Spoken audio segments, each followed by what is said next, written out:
players and our coaches are really looking forward to playing at home. It's been a while since we've been here, so we're excited about that. Playing a very good Ole Miss team.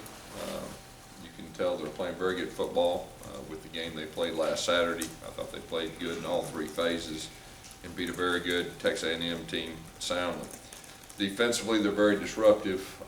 They're very talented up front. They do a lot of different things, and they play an attacking style. They're also very good on the back end with their coverage skills. They got some veteran guys back there. Offensively, they've got wideouts that are long and fast. They're tough in one-on-one situations. They're getting their offensive line back intact, and you could see that last week, with their run game. And they got a dual threat quarterback. So they present a lot of challenges. We understand we'll have to play well to win this game. On another note, Carl Lawson will practice for the first time today, which should give our guys a lift. We'll see where he's at. I'm not going to say right now that he's going to play this Saturday, but the fact that he is out there practicing, I think will be good from a leadership standpoint, if nothing else. You ever been able to have a player come back from an injury first week in practice and play that very next weekend? I think there has been some times. It just depends on how long they're out. Everything's different as far as that's concerned. Gus, as far as him being able to play against Ole Miss, is it a fitness issue or is it just a hip issue, or what will be? Well, I think it's overall. I mean, he's been doing some things with the trainers and all that, to try to get himself in shape and everything that goes with that. But there's nothing like getting out there and actually practicing. So that's why I kind of said I'm hesitant to say that right now he'll play this Saturday. But it is a good note that he's on the practice field. Will he do everything practice-wise? Yes. Talk about Carl. Is he excited about this? Really excited? Yes. Yeah. He definitely is. He's a competitor. It's been tough on him, and he's went through a lot. You think back at last year having to set out, that was tough on him, and then coming back and getting injured. And, he's went through a lot, but he's a kid of character, and he's a tough kid, and so he's excited to be back out there for his team. Coach, what kind of an impact has Carl had on his teammates, just as far as encouragement when he's on the sidelines making trips? Well, he's one of our leaders. He's one of our, not just our defensive leader, but he's one of our team leaders. And his teammates have a lot of respect for him, and as well as coaches do. And we took him on our last 2 road games because of that. And, it's definitely helped us. Gus, how do you mentioned last night last year, at Texas A&M last year, how do you make sure that doesn't happen again? Well, I mean, the fact that we had a similar situation last year, and it did affect us, there was some carryover, and I think you can learn from things, and that's what we're going to do. And, it starts with our leaders, it starts with our coaches, and we got to put that behind us. And, you can flip the film on, and Ole Miss will get your attention in all 3 phases, and so that'll definitely help. Why do you think these last 2 games between you and Coach Freeze have been so close? That's a good question. I mean, he's a great coach. He's got great players and does a good job. This is obviously a pretty emotional game for Laquan Treadwell. What are you expecting out of him, and what do you think of just him? Well, he's one of the better players in the entire country, and he's a force. There's no doubt, and we got to have our attention on him. And he's a great player. What did you say to him after the injury, and did you reach out to him? Yeah, reach out to Coach Freeze and just let him know that our thoughts and prayers were with him. And he's a class young man and a great person, and he's a great player. What do you see from the team this week coming off Saturday's loss? Is they eager to get back out there? I think so. I mean, obviously they're disappointed. When we came back, we watched the film, and after we watched the film, we put it in our rearview mirror. That's behind us. There's nothing we can do about it now. We got to move forward and look forward. And those kids have responded, and they're ready to hit the practice field. And I know our coaches are too, and that's part of it. And like I said, we got to get better, and we're committed to doing that. And playing a very good opponent this week too, just to see where we're at.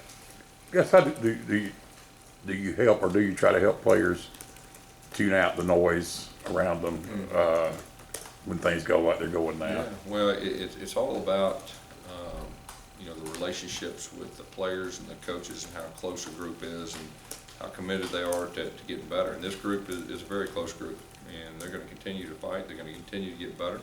Our coaches are in it with them, and so that's where we're at, and we will continue to get better. And I felt like we did in most phases last week, even though we got beat.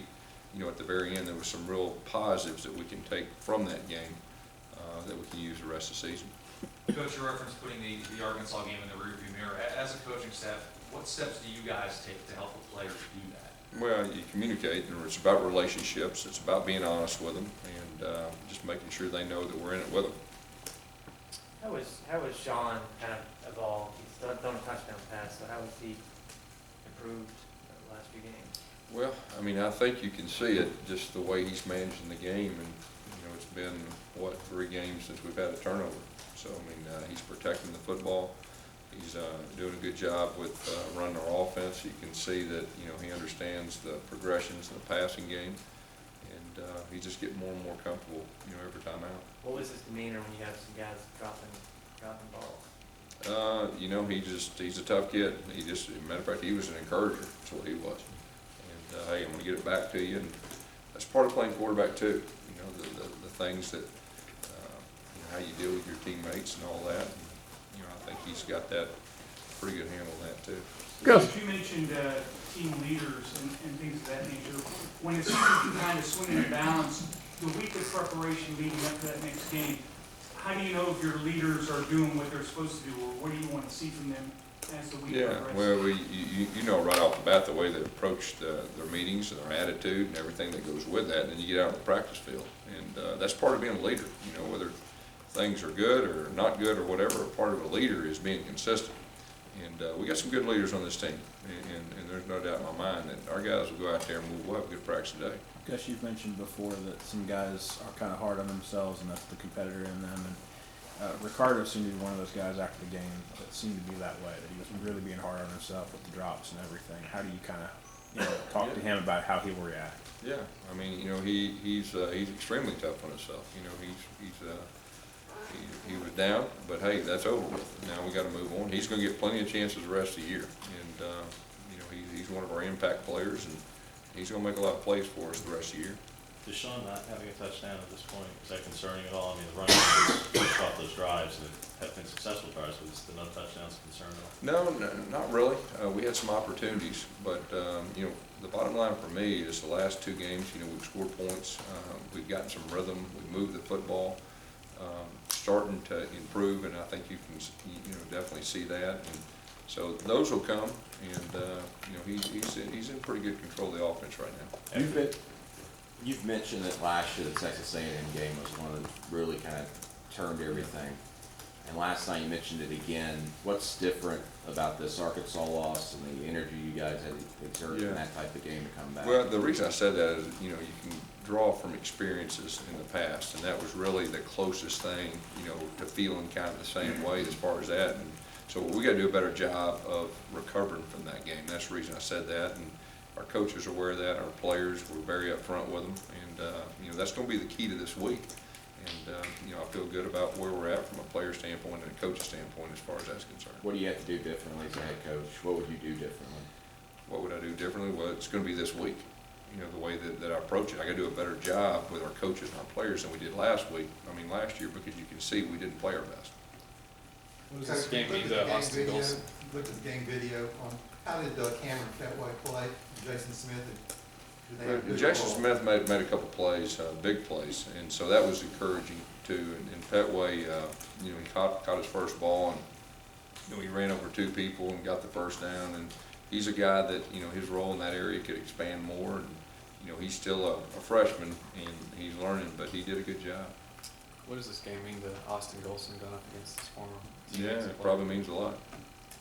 Is it a surprise at all with the process there with Austin Gus that he wasn't released from scholarship initially? I'm not getting all that. He plays for us right now. When you go back and look at the game on Saturday, 21 of the first 23 first downs, you guys ran the ball until you got to the 2-minute offense late. Is that something you're going to take a look at? Yeah, you know, I think you take a look at all your tendencies, you know, and you know, you always try to use your tendencies against people. And, you know, there are certain times that, you know, if you're effectively doing it, you know, that you keep doing it. If you're not, you change things up. So, but yeah, we're definitely aware of that. Coach, what's the biggest concern when you look at Ole Miss's defense? They're very talented. That's probably the biggest concern is they're very talented. And, you know, Dave Womack does a very good job with them. They're good at what they do. They're very disruptive, a lot of movement. They give you a lot of different looks, but their talent level is definitely impressive. Anything else? What are you expecting out of Gray King, with Stanton Truitt still being banged up? Yeah, Had Gray a couple filled in, did a very good job. And, you know, Gray's been with us a while. He's done well in practice and helped us on special teams. And so it was good to see him get 2 big catches the other day. What was his reaction after that, finally getting some playing? I think he was happy to be out there. Yes, how do you explain just on paper, the defense has kind of regressed statistically, even from last year in a lot of areas? Just how do you account for that, Ace? Well, I mean, I think where we're at, we got to get better. And I think Carl Lawson, you know, the addition, being back here in the near future, I think you'll see a vast improvement. Do you expect Brock Thomas to play? Is he still I do. injured? I do. All right, Coach.